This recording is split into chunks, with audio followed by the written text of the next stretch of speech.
یہ ویڈیو دیکھیں۔ عامر خان سے میری ملاقات ہوئی، میں نے اس کو کوئی دین کی بات نہیں کی، صرف محبت تھی۔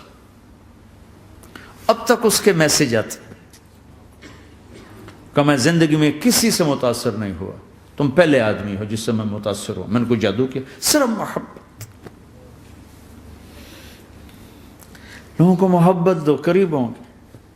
میں جب گیا بڑی مشکل سے اللہ نے، ملاقات کا کوئی راستہ ہی نہیں تھا، وہ مجھے نہیں جانتا تھا، میں اسے نہیں جانتا تھا، تو کوئی موقع نہیں مل رہا تھا ملاقات کا۔ تو اللہ نے شاہد آفریدی کو بھیج دیا۔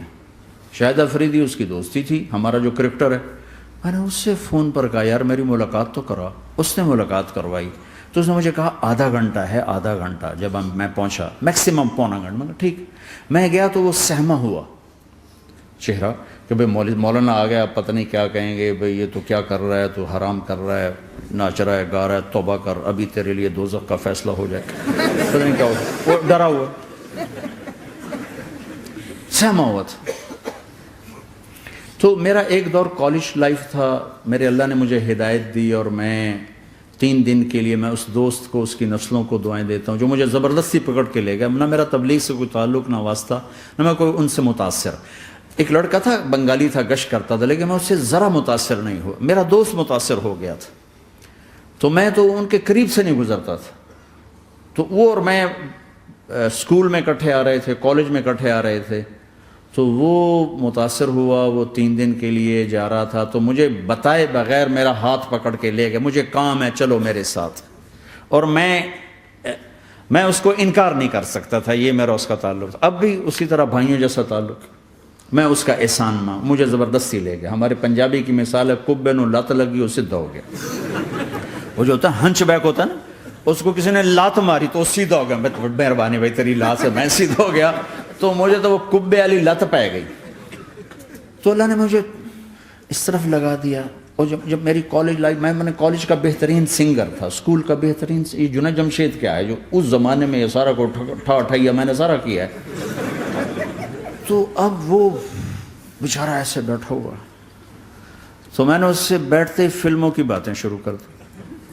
اور تھوڑی دیر بعد کہ میں نے محسوس کیا کہ فرام 60 to 72 جو فلم انڈسٹری کو جتنا میں جانتا تھا اتنا وہ نہیں جانتا تھا۔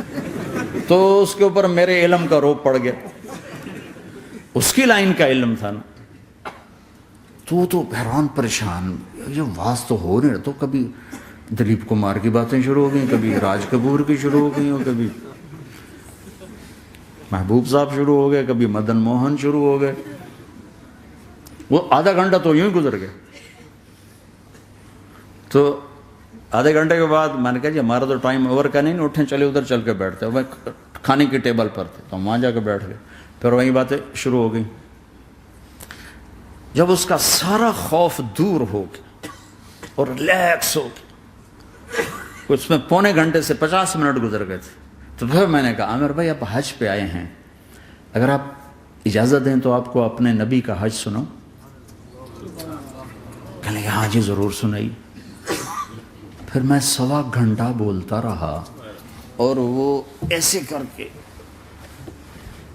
یہاں سے وہ یوں نہیں ہوا، 1.25 گھنٹہ ایسے بیٹھ کے یوں سنتا، ہلا نہیں اپنی جگہ سے۔ لوگ محبت کے بھوکے ہیں، تم فتوے دینا شروع کر دیتے۔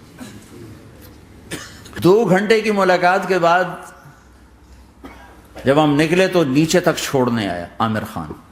حج کے بعد میں نے کہا ایک ملاقات اور ہو جائے گا، ضرور ہوگی۔ پھر اس کا میسج آیا کہ میں مدینے چلا گیا ہوں، معذرت چاہتا ہوں۔ میں نے کہا میں مدینے آ جاؤں گا، میں مدینے پہلے ہو آیا تھا حج سے پہلے۔ تو اس نے کہا کہ آپ 14 تاریخ کو آ جائیں، 4 سے 6 کا ٹائم میں نے۔ ایسی ہی ویڈیو دیکھنے کے لیے ہمارے چینل کو لائک، کامنٹ اور سبسکرائب کریں۔